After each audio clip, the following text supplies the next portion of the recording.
New year Christmas आपण को बाहर केक आनिबार दरकार पड़ोनी कारण खूब सहजरे अटा और गुड़े तैयारी चॉकलेट केक आम आज घरे बनइबा केमिति चलतु देखा।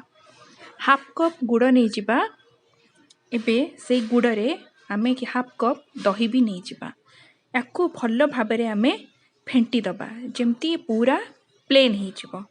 हाफ कप ऑयल आम नहीं जिबा रिफाइन तेल ताकू भी आम भल भाव गुड़े नबा।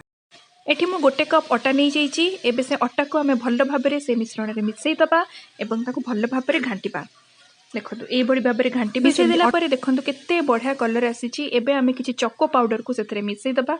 आपड़ जदि चॉकलेट केक न बनवा चाहती वैनिला बनवा चाहती देन आपण वैनिला इसेंस आपण ऐड करि परिबे।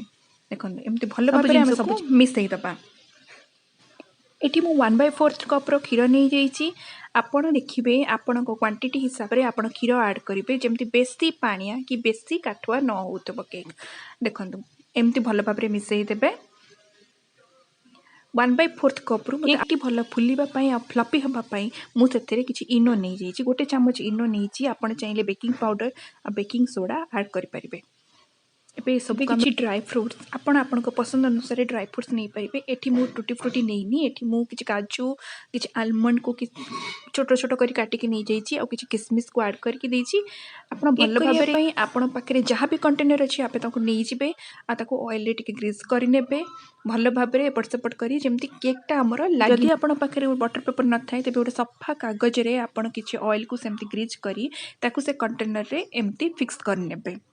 देखु भल भाव एपटे गोटे कड़े मुझे लुण नहीं जाइए आ गोटे स्टार्ट नहीं जाइए जहाँ पर आम केक को रखा ताको किसी समय प्री हिट करने छाड़ी आम जो बैटर को रखी से आम कंटेनर को काढ़ी ना केकटा को कंटेनर रे काढ़ला आपण टिके से बाड़े देवे कारण जदि से मझे टिके मोटा होगी रहीगला ताले आपण केकटा बेक है उपरटा फाटी जबार चांसेस थाए। एबे सब ड्राई फ्रुट्स को से केक उपर सब किसी पकईदेली देखो एमती भल भाव पकईदेवे। एबे हमर केक बेक हवापाई एकदम रेडी। एबे से स्टैंड उपरे आम केक टिन को रखीदबा। एबे चेक करबा हम केक टी हो गला नहीं देखो टूथपिक रे किछि भी लागुनी। देखो एबे केते भल भाव आम केक टी बेक ही अटा और गुड़ तैयारी ए हेल्दी चॉकलेट केक आपण फेस्टिवल पाई एकदम रेडी। चलतु एबे केक टी काटिक आपको देखो केकटा केते सॉफ्ट ही देखु एकदम फ्लपी आ सॉफ्ट बहुत बढ़िया।